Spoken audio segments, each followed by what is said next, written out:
కొంతమంది స్టూడెంట్స్ మనకి ఈ రిజల్ట్స్ సంబంధించి రీవాల్యుయేషన్ రీవెరిఫికేషన్ ఫోటో కాపీ ఎలా అప్లై చేయాలని చెప్పి అడుగుతున్నాను మన ఛానల్లో. వాళ్ళ కోసం ఈ వీడియో చేస్తున్నాను. చాలామందికి తెలుసుంటుంది, బట్ ఎనీవే కొత్త వెబ్సైట్లో కొన్ని చేంజెస్ అయితే వచ్చున్నాయి కాబట్టి దాన్ని బేస్ చేసుకొని చూద్దాం. ఇక్కడ చూడండి, వెబ్సైట్ లింక్ కూడా నేను ఈ వీడియో డిస్క్రిప్షన్లో ఇస్తాను.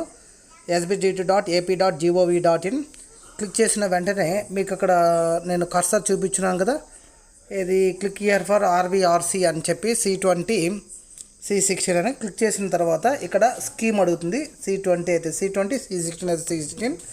తర్వాత సెమిస్టర్, మీరు ఏ సెమిస్టర్లో ఉండే సబ్జెక్ట్ రీవాల్యుయేషన్ కానీ ఫోటో కాపీ కానీ రీవెరిఫికేషన్ పెట్టాలనుకున్నారో రీకౌంటింగ్, అది సెలెక్ట్ చేసి మీ పిన్ నెంబరు ఎంటర్ చేయండి. మీ పిన్ నెంబర్ ఎంటర్ చేసిన తర్వాత అక్కడ గో అని ఉంది కదా, గో అనేది క్లిక్ చేయండి. క్లిక్ చేసిన తర్వాత మీ డీటెయిల్స్ అన్నీ అక్కడ చూపిస్తుంది. మీ name, pin number, father name and mobile number. ఇది కంపల్సరీగా చూడండి, వాట్సాప్ మొబైల్ నెంబరే ఇవ్వండి, అక్కడ ఇచ్చే mobile number. And email ID కూడా మీరు ఏదైతే రెగ్యులర్గా యూజ్ చేస్తున్నారో ఆ ఈమెయిల్ ఐడి ఇవ్వండి. ఇక్కడ మీరు ఏవైతే ఎగ్జామ్స్ రాసుంటారో ఆ సెమిస్టర్లో ఆ సబ్జెక్టులు అన్నీ చూపిస్తుంది. వాటిలో ఏ సబ్జెక్ట్ కావాలో ఆ సబ్జెక్ట్ నేరుగా ఇక్కడ మీరు ఎస్ నోనా పెట్టాలి. ఫోటో కాపీ అప్లై చేయాలనుకుంటే ఎస్ అని పెట్టండి, లేదా వద్దు అనుకుంటే నో అని పెట్టండి. అలా 3 రీకౌంటింగ్ కూడా ఎస్ నోనా. అదేవిధంగా రీవెరిఫికేషన్ ఎస్ నోనా అనేది నేను ఫస్ట్ ఏం చేసానంటే ఒకదానికి మాత్రం ఎస్ అని పెట్టండి, మిగతా 2 సెలెక్ట్ చేయలేదు, అందువల్ల అది తీసుకోలేదు. మనం నెక్స్ట్వి వద్దు అనుకుంటే నో అని పెట్టాలి.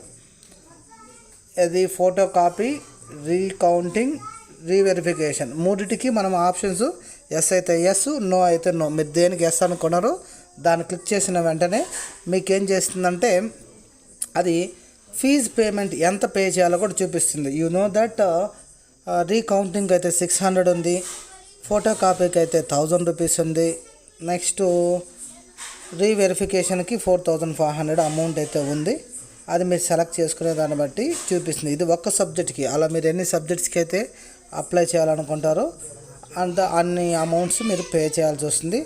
నేను ఆల్రెడీ మీకు చెప్పున్నాను, బెటర్ మీరు ఎవరైనా రీవెరిఫికేషన్కి వెళ్ళే వాళ్ళు ఫస్ట్ ఫోటో కాపీ అప్లై చేసి తర్వాత మీరు రీకౌంటింగ్కి వాటికి అదే రీవెరిఫికేషన్కి వాటికి వెళ్ళండి. నెక్స్ట్ ఇక్కడ డెబిట్ కార్డ్ ఫీజు పేమెంట్ చూపించింది కదా, 1000 రూపీస్ ఫోటో కాపీకి. Debit card, credit card, net banking ఇలా ఉంది కదా. నేను ఇచ్చే సజెషన్ ఏమంటే credit card, debit card use చేయొద్దండి. ఉంటే నెట్ బ్యాంకింగ్ అన్నా యూజ్ చేయండి, లేదా క్రెడిట్ కార్డ్ యూజ్ చేయండి.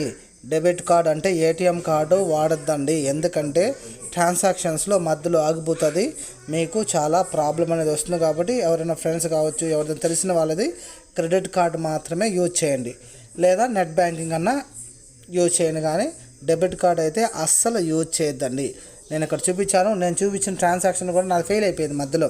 Shri Gagana medical and engineers academy Andhra Pradesh లోని మొట్టమొదటిసారిగా డిప్లొమా మరియు B Tech all branches all subjects కు శిక్షణ. బ్యాక్లాగ్ విద్యార్థులపై ప్రత్యేక శ్రద్ధ చూపించి 100% పాస్ అయ్యేలా శిక్షణ ఇవ్వబడును. నీట్, ఐఐటి, ఎంసెట్, ఈసెట్, పల్సెట్, ఏపీ, ఆర్జేసీ, సైనిక్, నవోదయ మరియు గవర్నమెంట్ జాబ్స్ కు శిక్షణ మా ప్రత్యేకత. సిబిఎస్ఈ 1st to 10th మరియు ఇంటర్ డిగ్రీ విద్యార్థులకు డైలీ ట్యూషన్స్ చెప్పబడును. విచ్చేయండి Shri Gagana medical and engineers academy, Rajana park దగ్గర, భవానీ నగర్, తిరుపతి.